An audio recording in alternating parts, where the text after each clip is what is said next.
तो hello everyone, आज है आपका lecture number 2 coordination compound. Intro video बनाना भूल गया था, तो अब आज ऐसा इंट्रो वीडियो मिल रहा है आप सबको। एंड आज के लेक्चर में आइसोमेरिज्म और आईयूपीएसी कवर नहीं है कोऑर्डिनेशन कंपाउंड का, एंड सम एप्लीकेशंस, तो वो उसके लिए थर्ड लेक्चर आएगा। एंड पिछला लेक्चर बहुत बड़ा हो गया था, कुछ बच्चों ने बोला कि बहुत ज़्यादा ही बड़ा हो गया है, छोटा छोटा बनाओ। तो इस बार का लेक्चर आधे घंटे के अराउंड है आसपास, ठीक है। तो आप सब एंजॉय कीजिए वो लेक्चर, मतलब अच्छे से पढ़िएगा, नोट्स बनाइएगा साथ के साथ, ठीक है। चलिए स्टार्ट करते हैं। ओके, तो अगले टॉपिक की तरफ बढ़ते हैं। अगले टॉपिक में दिया हुआ है ईआन, जिसको हम लोग शॉर्टकट में क्या बोलते हैं, ईआन, और इसका फुल फॉर्म क्या होता है, इफेक्टिव एटॉमिक नंबर। सवाल आया है, इससे 3-4 सवाल तो आया ही है 10 साल के अंदर अंदर, अभी हम लोग वो करके भी देखेंगे, ठीक। तो इसका डेफिनेशन क्या होता है, it is defined as total number of electron surrounding the central metal. Central metal के इर्द गिर्द कितने टोटल नंबर ऑफ इलेक्ट्रॉन घूम रहे हैं, उसी को हम लोग क्या बोलने वाले हैं, इफेक्टिव एटॉमिक नंबर। तो इफेक्टिव एटॉमिक नंबर क्या होता है, कितने टोटल इलेक्ट्रॉन किसी सेंट्रल मेटल के इर्द गिर्द घूम रहे हैं, वही अपना क्या होगा, effective atomic number. Next, effective atomic number rule नाम की भी चीज होती है भाई। सेंट्रल मेटल का मैंने क्या बताया था, ये इलेक्ट्रॉन पेयर एक्सेप्ट करता है कि नहीं, बताया था। इलेक्ट्रॉन पेयर एक्सेप्ट कर रहा है, तो सर कब तक एक्सेप्ट करेगा, जब तक उसका electronic configuration nearest noble gas के इलेक्ट्रॉनिक कॉन्फ़िगरेशन के बराबर ना हो जाए। जैसे कि कोबाल्ट का आप लोगों को पता होगा क्या बोलते हैं, एटॉमिक नंबर 27 होता है ना। 27 के पास वाला कोई नोबल गैस बताओ। 36 नोबल गैस एक मिल गया 36। तो ये तब तक इलेक्ट्रॉन पेयर एक्सेप्ट करेगा जब तक इसका इलेक्ट्रॉनिक कॉन्फ़िगरेशन इसके बराबर ना आ जाए। मतलब सिंपल सी भाषा में, इसमें कितना इलेक्ट्रॉन ना हो जाए, जब तक 36 इलेक्ट्रॉन ना हो जाए तब तक ये एक्सेप्ट करता रहेगा, ठीक। तो ये कब तक इलेक्ट्रॉन पेयर एक्सेप्ट करेगा, जब तक इसका नंबर ऑफ इलेक्ट्रॉन कितना ना हो जाए, 36। तो यहाँ पे ये ईआन रूल होता है, ये क्या होता है अपना इफेक्टिव एटॉमिक नंबर रूल। इस पे हालांकि अब तक सवाल बना ही नहीं है कि स्टेट द ईआन रूल। तो ईआन रूल बस याद कर लो कि मेटल आयन कब तक इलेक्ट्रॉन लेता है, जब तक उसका electronic configuration nearest noble gas के बराबर ना हो जाए, ठीक। हाँ, नेक्स्ट नोबल गैस, उसके बाद वाला नोबल गैस 27 के बाद ही 36 आता है, जो अभी ने एग्जाम्पल दिया था। जैसे 56 86 वाले के पास जाए, देखो एक एटॉमिक नंबर लेते हैं जैसे 56, अपना एटॉमिक नंबर क्या है 56। इसके बाद वाला नोबल गैस कौन सा होगा, 86 नंबर का। अब जिनको नोबल गैस का एटॉमिक नंबर नहीं याद है, 2, 10, 18, 36, 54, 86, ये एटॉमिक नंबर होता है नोबल गैसेस का। जैसे कोई भी मैं तुम लोग को एटॉमिक नंबर दे दूं, जैसे 16, तो 16 कब तक इलेक्ट्रॉन लेगा, जब तक उसका इलेक्ट्रॉन कौन सा नंबर ना अचीव कर ले, 18। पीछे नहीं जा सकता, नहीं, नेक्स्ट नोबल गैस बोला है ना, बाद वाला, तो बाद वाला तो ज़्यादा ही नंबर कैरी करता होगा, ठीक। चलिए अर्पित स्टॉप कर, काम भूल जाता। ओके, नेक्स्ट आता है कैलकुलेशन ऑफ ईएन। देखो ईएन का कैलकुलेशन पे बहुत सवाल आता है और सेम टाइप का ही सवाल होता है, ठीक। तो यहाँ पे सबसे पहले ईएन का फॉर्मूला देख लीजिए। ईएन का फॉर्मूला क्या होता है, Z - X + Y, जहाँ पे Z होता है atomic number of central metal. Z क्या होता है, atomic number of central metal. जिस तरीके से अभी मैं बता दूंगा उसी तरीके से आपको करना रहेगा सारा कैलकुलेशन। तो एक ही एग्जांपल इनफ रहेगा, ठीक है। और बाकी के सवाल जो प्रीवियस ईयर क्वेश्चन वाले रहेंगे वो मैं टीपीपी के फॉर्म में आपको प्रोवाइड करवा दूंगा, ठीक। तो कैलकुलेट ईएन ऑफ CONS। अच्छा, यहाँ पे सॉरी, एक्स का वैल्यू नहीं बताया मैंने। देखो फॉर्मूला है Z - X + Y, जहाँ पे Z तो अपना एटॉमिक नंबर हो गया सेंट्रल मेटल का, X क्या होगा, ऑक्सीडेशन स्टेट होगा सेंट्रल मेटल का, oxidation state of central metal बता रहा हूँ।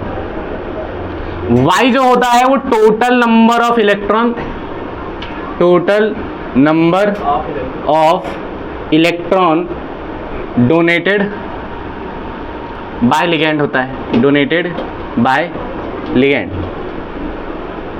लिगेंड ने कितना इलेक्ट्रॉन दिया उसी को हम लोग क्या बोलेंगे, Y। जैसे आप बताइए मोनोडेंटेड लिगेंड कितना इलेक्ट्रॉन देगा, एक इलेक्ट्रॉन पेयर देता है।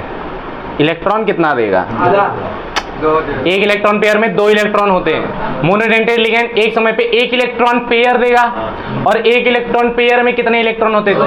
तो मतलब मोनोडेंटेड लिगेंड एक समय पे कितना इलेक्ट्रॉन देता है, 2। बाइडेंटेड 4। जैसे NH यहाँ पर देखो एग्जांपल दिया, calculate EAN of CONH3 whole 6 + 3। सबसे पहले आप तो यहाँ पे Z फाइंड कीजिए। सबसे पहले क्या फाइंड करना है हम लोग को? Z। जनरली ये Z दिया रहता है आपको। Z of cobalt is 27।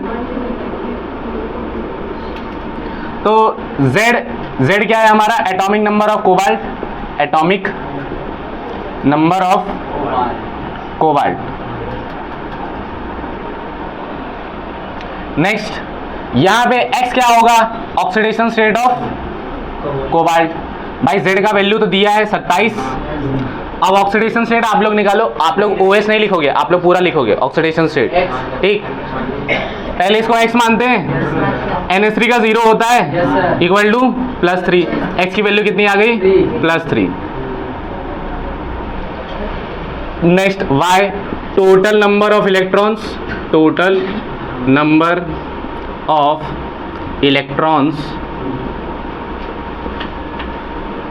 Donated bye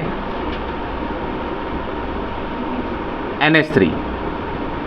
कितना इलेक्ट्रॉन दिया है भाई NH3? NH3 मोनोडेंटेड लिगेंड होता है, तो एक NH3 कितना इलेक्ट्रॉन देगा? 2। तो 6 NH3 है, 6 NH3 कितना देंगे? 12। तो भाई की वैल्यू कितनी आ गई? 12। अब तो EAN निकल सकता है आसानी से। We know that EAN of cobalt, हमेशा इफेक्टिव एटॉमिक नंबर किसका निकलता है? सेंट्रल मेटल का। किसका? EAN of cobalt equal to Z - X + Y। Z की वैल्यू कितनी है? 27। X की वैल्यू 3, Y की वैल्यू 12। कितना आएगा? 27 में से 3 क्या? 24। 24 में 12 जोड़ोगे 36। तो here EAN of cobalt is 36। Next और भी क्वेश्चन देख लेते हैं, जैसे टेक्स्ट बुक के क्वेश्चन देखते हैं। सर ये आता है? नहीं, ऐसे ही दे दिया मैं। अरे नहीं, टेक्स्ट बुक का नहीं, थोड़ा अलग। COF6 का फाइंड करो।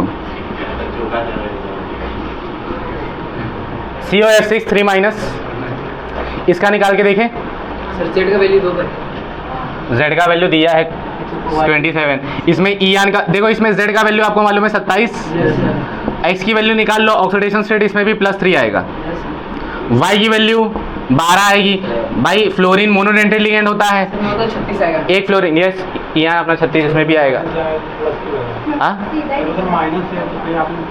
कहाँ मैंने माइनस लिखा है भाई? साइन की बात कर रहे हैं।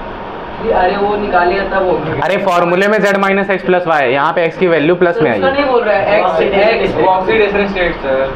X निकालिए सर। ये सेकंड वाले में सर X ये ब्रैकेट के ऊपर वाले जो 3- लिखा हुआ है।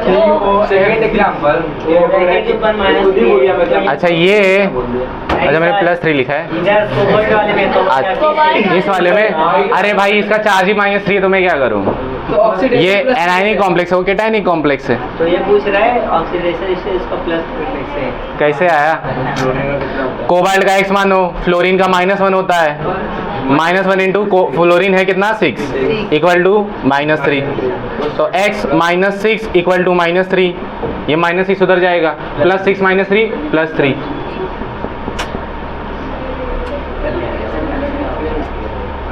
याद करो वो दिन जब मैंने तुम लोगों को ऑक्सीडेशन स्टेट निकालना सिखाया था। हम लोग नहीं थे। चुप कर, तू था, सिखाया था मैंने, एब्सेंट था। मारा दू पड़ागा फाट जब अब ये चालू है। ओके, नेक्स्ट आप लोग देखिए, जो वैलेंस बॉन्ड थ्योरी अभी पढ़ाने जा रहा हूँ मैं, valence bond theory. Valence bond theory में ये चीज़ें आपको आनी बहुत ज़्यादा ज़रूरी है। सबसे पहले हाई स्पिन लिगैंड क्या होता है? हाई स्पिन लिगैंड में जो सेंट्रल मेटल होता है ना आपका, उसमें इलेक्ट्रॉन की पेयरिंग नहीं होती है। इलेक्ट्रॉन की पेयरिंग नहीं होती। अब कौन से वाले इलेक्ट्रॉन की? जो वैलेंस शेल में होता है, आउटर मोस्ट ऑर्बिटल में जो इलेक्ट्रॉन होता है ना, उसकी पेयरिंग नहीं होती है। जब कौन सा लिगैंड बॉन्ड किया रहेगा उसके साथ? हाई स्पिन लिगैंड, जिसके एग्जांपल्स ये रहे। एग्जांपल्स एज इट इज याद कर लेना, इसके बाहर नहीं आएगा बोर्ड में, ठीक है। नेक्स्ट आता है लो स्पिन लिगैंड। लो स्पिन लिगैंड में इलेक्ट्रॉन की पेयरिंग होती है, सेंट्रल मेटल के अंदर जो भी इलेक्ट्रॉन है उनकी पेयरिंग होगी। इसके एग्जांपल्स भी ये रहे। तो ज़्यादातर ये सारे एग्जाम्पल्स ही आने वाले हैं और यही एग्जाम्पल में से आएगा भी। अब कैसे करना है, क्या करना है, वो हम लोग देखेंगे, क्वेश्चन के थ्रू देखेंगे।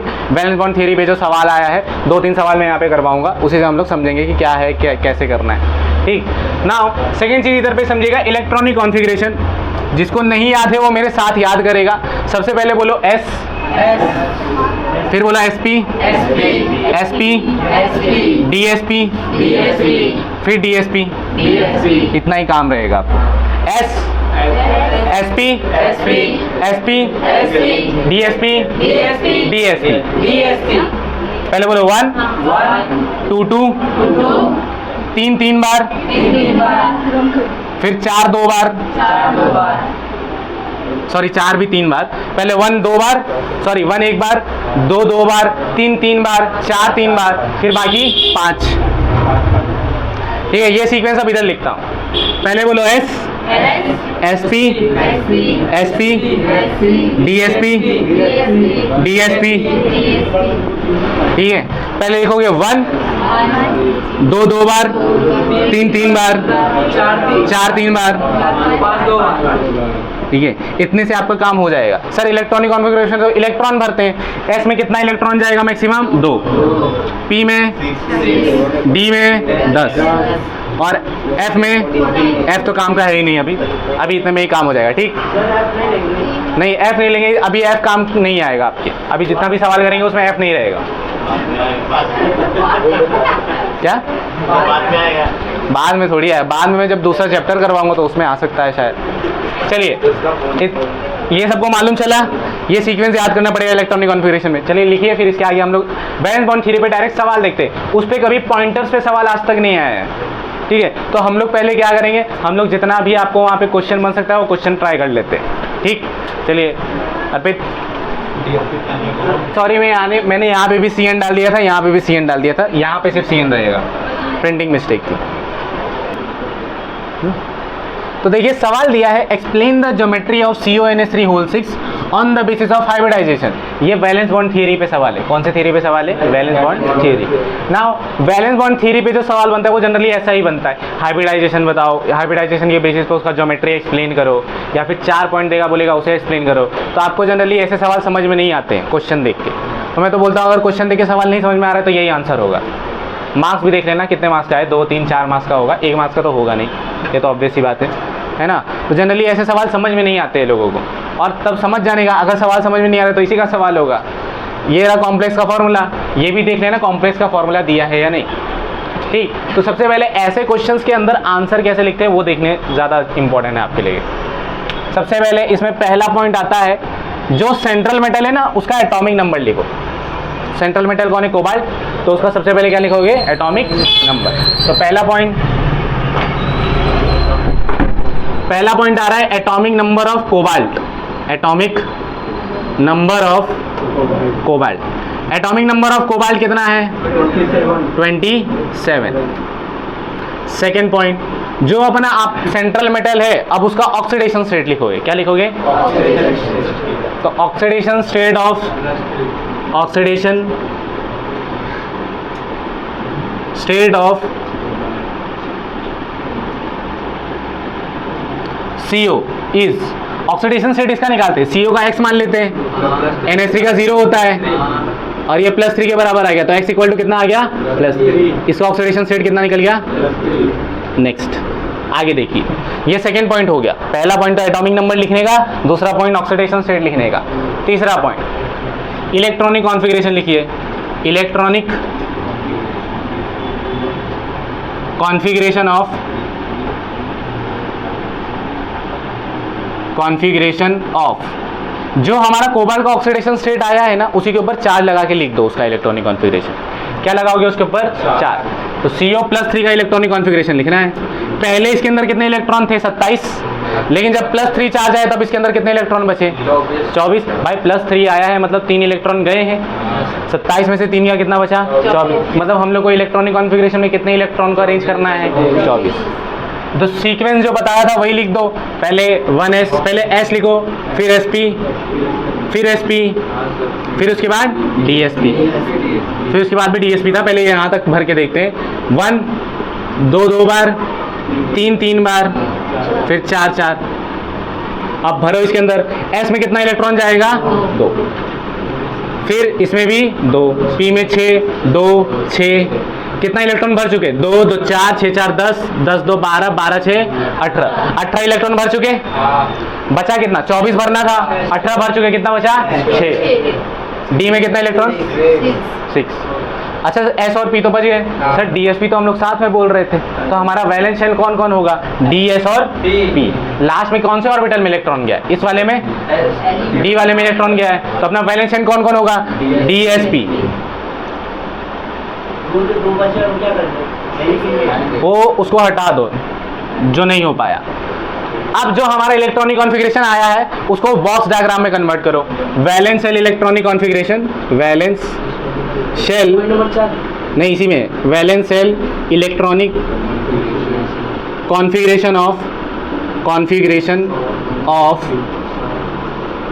CO+3 of CO+3। Valence shell electronic configuration मतलब जो लास्ट में शेल होते हैं उनका इलेक्ट्रॉनिक कॉन्फ़िगरेशन लिखना है। लास्ट में कितने शेल आए डीएस और पी, तो डीएसपी का लिखो, पहले 3D है, फिर 4s है, फिर 4p है। अब इसमें बॉक्स डायग्राम बनाना है। अच्छा इन बॉक्स डायग्राम आप सबको याद होगा क्लास 11 में chapter number 4 structure of atom. बताओ एस में कितना बॉक्स बनता है 1। एस में इलेक्ट्रॉन कितना जाता है 2, तो बॉक्स कितना बनेगा 1। डी में कितना इलेक्ट्रॉन जाता है 10, तो बॉक्स कितना बनेगा 5। पी में 6 इलेक्ट्रॉन जाता है तो बॉक्स कितना बनेगा 3। तो पहले डी में बनाते हैं, कितना बॉक्स बनाएंगे 5। एस में 1, पी में कितना इलेक्ट्रॉन भरना है 3D के अंदर 6। 1 2 3 4 5 6 इलेक्ट्रॉन भर दिए। ना ये क्या हम लोग ने किया वैलेंस शेल इलेक्ट्रॉनिक कॉन्फ़िगरेशन किया। क्या किया valence shell electronic configuration. Next चौथा पॉइंट, आप बताइए कितना लिगेंड लिया है हम लोगों ने अमीन का 6। Here 6 amine ligands require 6 orbitals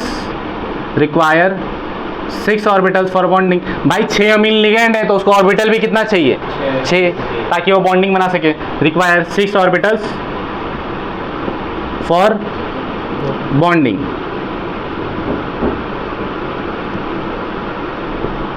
ठीक, यहाँ तक क्लियर। तो सबसे पहला स्टेप आपको एटॉमिक नंबर लिखना है सेंट्रल मेटल का। सेकेंड स्टेप आपको उसको ऑक्सीडेशन स्टेट निकालना है। नेक्स्ट तीसरा स्टेप इलेक्ट्रॉनिक कॉन्फ़िगरेशन लिखना है, किसका सेंट्रल मेटल का।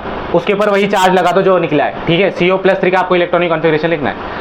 पहले कितने इलेक्ट्रॉन थे 27 + 3 हो गया, तो अब कितना इलेक्ट्रॉन बचा 24 इलेक्ट्रॉन भरना है कि नहीं भरना है। तो पहले SP, फिर SP, फिर DSP। एस में 2 भरा, एस में 2, पी में 6, एस में 2, पी में 6, डी में 6 भरा। यहाँ तक आप लोग गिनो 18 इलेक्ट्रॉन भर चुके हो। 18 इलेक्ट्रॉन भर चुके, भरना कितना था 24, 18 भर चुके तो कितना बचा 6। तो 3D में कितने इलेक्ट्रॉन भरे 6। अब उसके बाद वैलेंस शेल इलेक्ट्रॉनिक कॉन्फ़िगरेशन करना है। लास्ट वाला कौन सा सीक्वेंस था DSP, उसी में गया अपना इलेक्ट्रॉन, तो वही अपना वैलेंस शेल इलेक्ट्रॉनिक कॉन्फ़िगरेशन में होगा 3D 4s और 4p। डी में कितना इलेक्ट्रॉन भर रहा है 6, तो पहले ऊपर सारा इलेक्ट्रॉन भर दो। तो 5 इलेक्ट्रॉन भरा गया, बचा कितना 1, तो 1 नीचे की तरफ भर दो।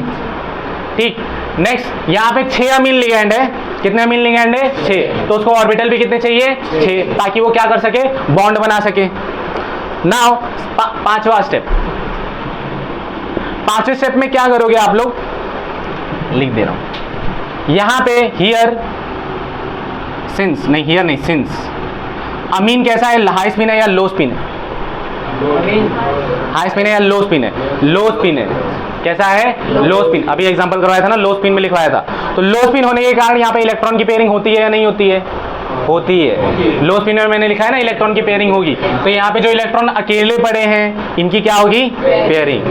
तो since NH3 is low spin ligand, NH3 is low spin ligand, pairing of electron takes place, pairing of electron takes place।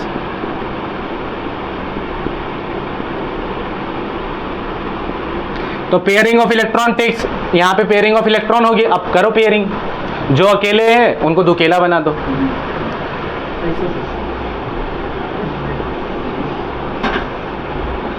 अरे 3D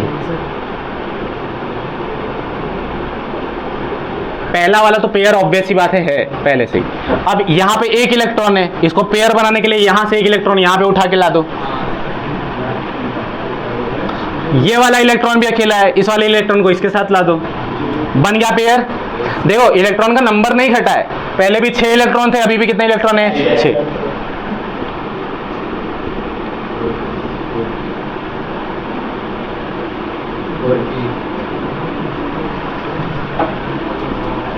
नाउ यहाँ पे बताओ कितना ऑर्बिटल खाली है? 2 3 6। उसको ऑर्बिटल चाहिए कितने थे? 6 ऑर्बिटल मिल गए। अब इन्हीं के साथ बॉन्ड बना लेगा, यहाँ पे वो ला के अपने इलेक्ट्रॉन भर देगा। कौन? NH3 को 6 ही ऑर्बिटल चाहिए थे, 6 ऑर्बिटल मिल गए। अब इसमें वो क्या करेगा? अपना इलेक्ट्रॉन भरेगा हियर, और जिस ऑर्बिटल के अंदर इलेक्ट्रॉन भरा जाता है वही पार्ट लेता है हाइब्रिडाइजेशन के अंदर। किसके अंदर? हाइब्रिडाइजेशन। तो valence shell electronic configuration, valence shell electronic configuration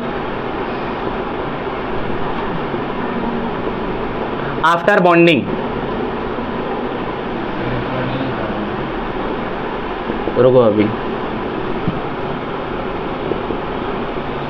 after bonding. Bonding होने के बाद उसका वैलेंस शेल इलेक्ट्रॉनिक कॉन्फ़िगरेशन क्या होगा? भाई सारे ऑर्बिटल्स में अब इलेक्ट्रॉन भरो, जितने दिए हैं सारे भरो। आई मीन सारे मतलब ऐसे कि उसमें 6 ऑर्बिटल बोला है, 6 ऑर्बिटल खाली दिख रहे हैं, तो 6 के 6 ऑर्बिटल में क्या भरोगे? इलेक्ट्रॉन।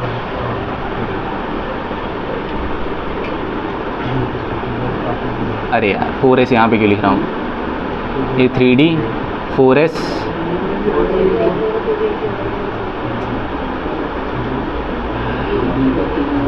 ये 4p।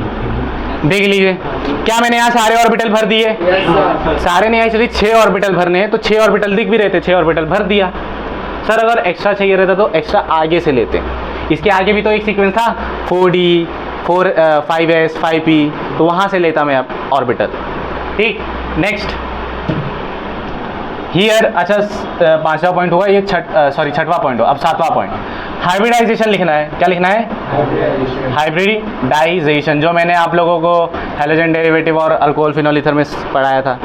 तो हाइब्रिडाइजेशन देखो यहाँ पे कैसे निकालोगे, कौन कौन से ऑर्बिटल में, अमृता भी मत लिखो, कौन कौन से ऑर्बिटल में हम लोग ने भरा है? डी के कितने ऑर्बिटल में भरा हम लोग ने इलेक्ट्रॉन? 2 में। बॉन्डिंग के बाद कितने में भरा था? डी में 2, तो D2। एस में तो एक ही ऑर्बिटल ही रहता है, और वो एक ऑर्बिटल हमने भर दिया। पी का कितना ऑर्बिटल भरा? 3। तो हाइब्रिडाइजेशन क्या आ गया? D2sp3। ठीक, जिस ऑर्बिटल में भरोगे वो ऑर्बिटल हमारा हाइब्रिडाइजेशन में पार्ट लेगा। जैसे अगर सिर्फ sp में भरते ना तो क्या लिखते हैं? sp3।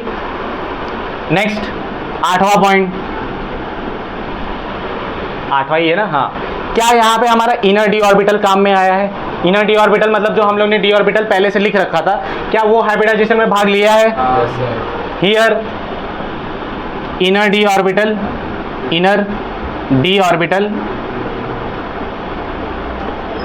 Takes part in hybridization, takes part in hybridisation.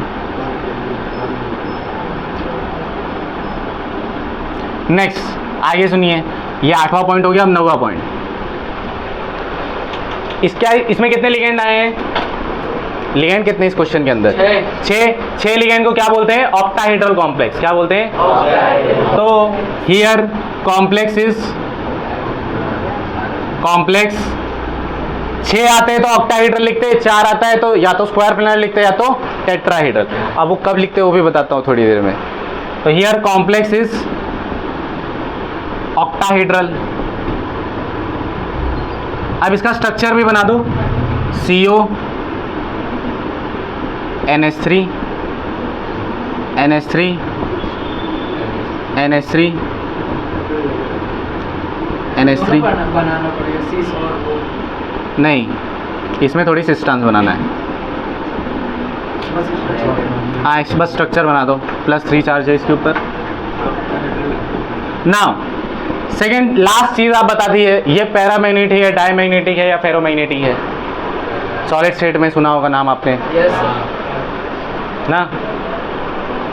देखो पैरामैग्नेटिक क्या होता था, जिसमें सारे इलेक्ट्रॉन पेयर्ड होते थे। सॉरी, डायमैग्नेटिक होता था।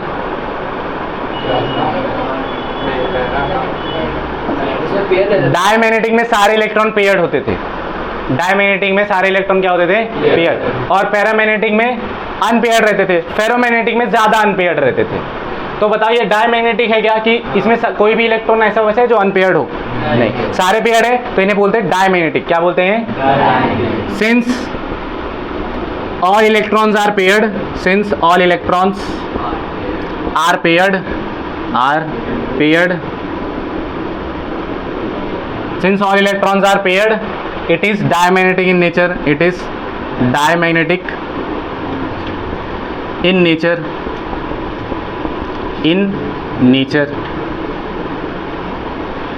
चलिए लिखिए।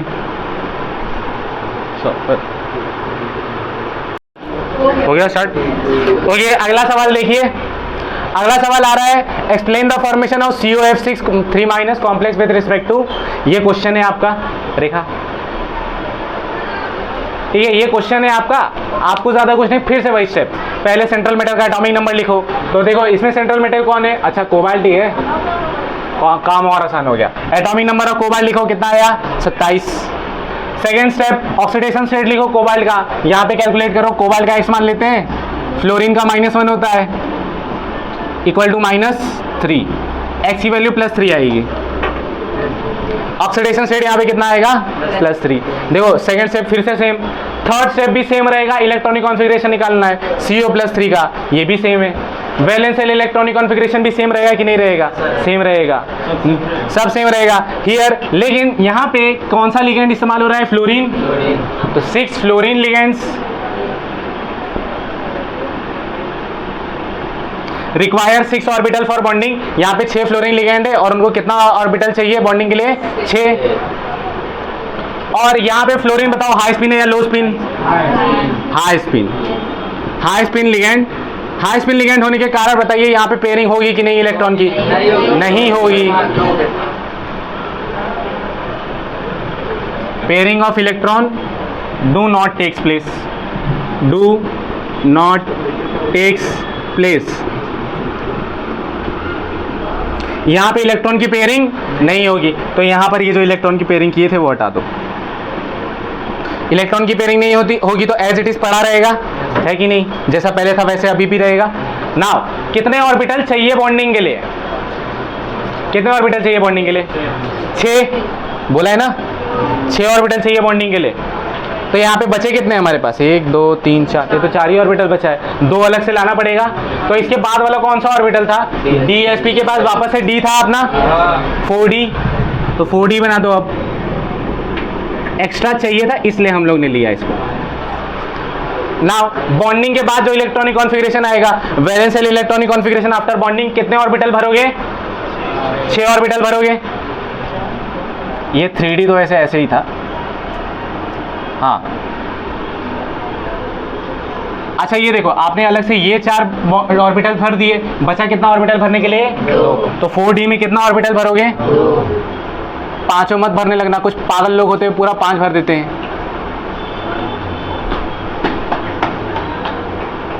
जो भर दिए। अब हाइब्रिडाइजेशन बताओ, पहले कौन से ऑर्बिटल में भरे हो?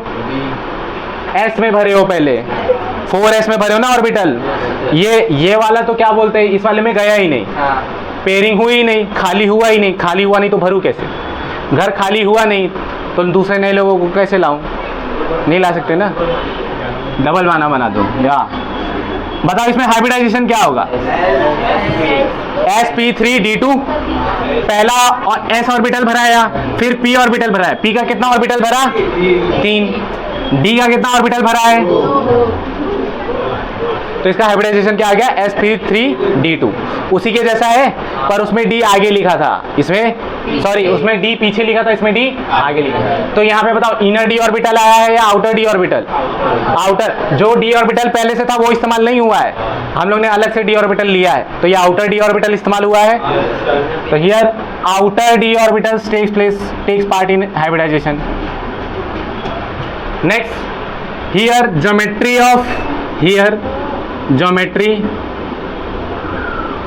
ऑफ कॉम्प्लेक्स इज यहाँ पे जो हमारा कॉम्प्लेक्स है उसका ज्योमेट्री क्या होगा बताओ? 6 लिखेंगे तो कैसा होगा ये? Octahedral. Here geometry of complex is octahedral. फिर उसका स्ट्रक्चर बनाना रहेगा। बाकी देखो सारी चीजें सेम है, सारी चीजें सेम है। F F F F F F क्या यहाँ पे सारे इलेक्ट्रॉन पेयर्ड है क्या? नहीं ना, इलेक्ट्रॉन्स अनपेयर्ड बचे हैं कि नहीं बचे? बचे। तो इसे क्या बोलते हैं? पैरामैग्नेटिक। क्या बोलते हैं? Paramagnetic. Paramagnetic in nature, not paired.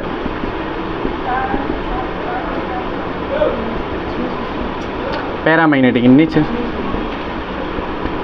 चलो लिख लो। ओके, नेक्स्ट टाइप का सवाल देखिए। नेक्स्ट टाइप में ना आपको 4 लिगेंड देखने को मिलेंगे। कितने लिगेंड? 4। अगर 4 लिगेंड देखने को मिल रहे हैं, या तो उसका सिर्फ ज्योमेट्री का नाम बदल देना, या तो टेट्राहीड्रल होगा या तो स्क्वायर प्लेनर होगा। Square planar. देखो इसको ना एक फाइंड करने का एक ट्रिक बता देता हूँ। टेट्राहीड्रल कब होगा? जैसे हम लोग ये इलेक्ट्रॉनिक कॉन्फ़िगरेशन कर रहे हैं तो डब्बा कुछ ना कुछ खाली रह जा रहा है। अगर 4 लिगेंड आया और डब्बा खाली रह गया तो उसे बोलोगे स्क्वायर प्लेनर। डब्बा खाली तो स्क्वायर प्लेनर, क्योंकि भाई 4 लिगेंड आ रहे हैं तो 2 नाम पॉसिबल है, टेट्राहीड्रल और स्क्वायर प्लेनर। तो अगर डब्बा खाली है, एक भी डब्बा खाली रह गया तो उसे क्या बोलोगे? Square planar. और डब्बा अगर खाली नहीं है तो टेट्राहीड्रल। ये पहचानने का तरीका बता दे रहा हूँ आप लोग को। तरीका एज इट इज़ पूरा सेम है, एग्जैक्टली सेम है, वैसे ही करना है। ठीक है, तो आप लोग को ट्राई कीजिएगा घर पे। ठीक है, आज के लिए इतना ही। Thank you very much. चलिए बंद कर दीजिए। सब्सक्राइब कौन करवाएगा?